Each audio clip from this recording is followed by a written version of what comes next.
All right, we now have a picture from Apollo 11, so let's go to Houston for the conversation between the spacecraft and Houston, and we'll see these pictures. There's the Earth.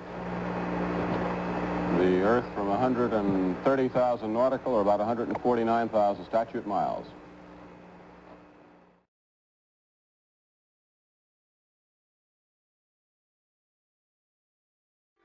Though the federal government would have you believe that this is a view of Earth from a distance out of the spacecraft's window as it nears the moon, it is not.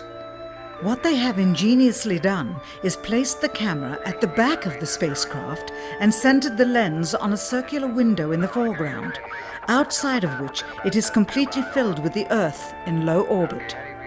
The circumference of the window then appears to be the diameter of the Earth at a distance, with the darkened walls of the spacecraft appearing to be the blackness of space around it. That is why they wanted the interior dark and blocked out the sun from entering through the other windows.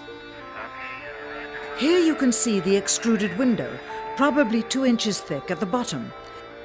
This is because the Earth's shine is coming in at a downward angle.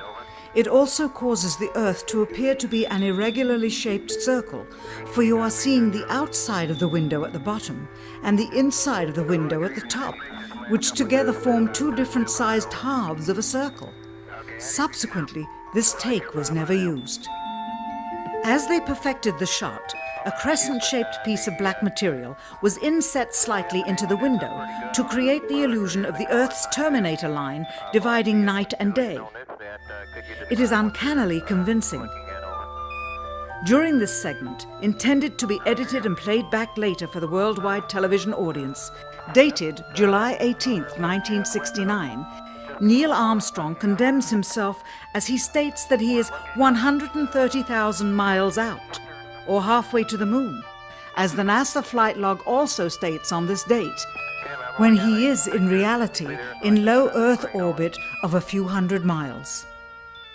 Roger, Houston, Apollo 11. Calling in from about 130,000 miles out. Here, during another segment, also intended to air after review, Neil Armstrong falsely explains to the viewers how the shot is attained by putting the camera's lens to the window's glass, as it would have to be if they were the claimed distance away from the Earth. We only have one window that has a view of the Earth, and it's filled up with the TV camera. If the window was completely filled up with a TV camera, as he stated, then an astronaut's arm would not be able to get between the camera and the window, as it obviously does here in this outtake. South America becomes invisible just off beyond the terminator or inside the shadow. You can also notice how the astronaut operating the camera reacted to the mistake by attempting to pan away from it. Blue cast. See white bands of major cloud formations across the Earth. And you see... This is a segment that they believed wasn't even being recorded, much less suitable for broadcast, for the lens was being zoomed out and the scene was being changed to that of an interior of the astronauts at work, and apparently the stop button popped back up on the recorder without notice.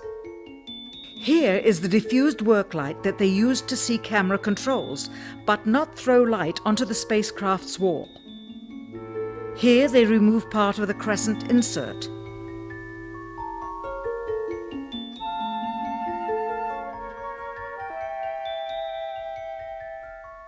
Finally, the iris is opened up and you can see the real location of the camera and the very bright and near Earth out the window.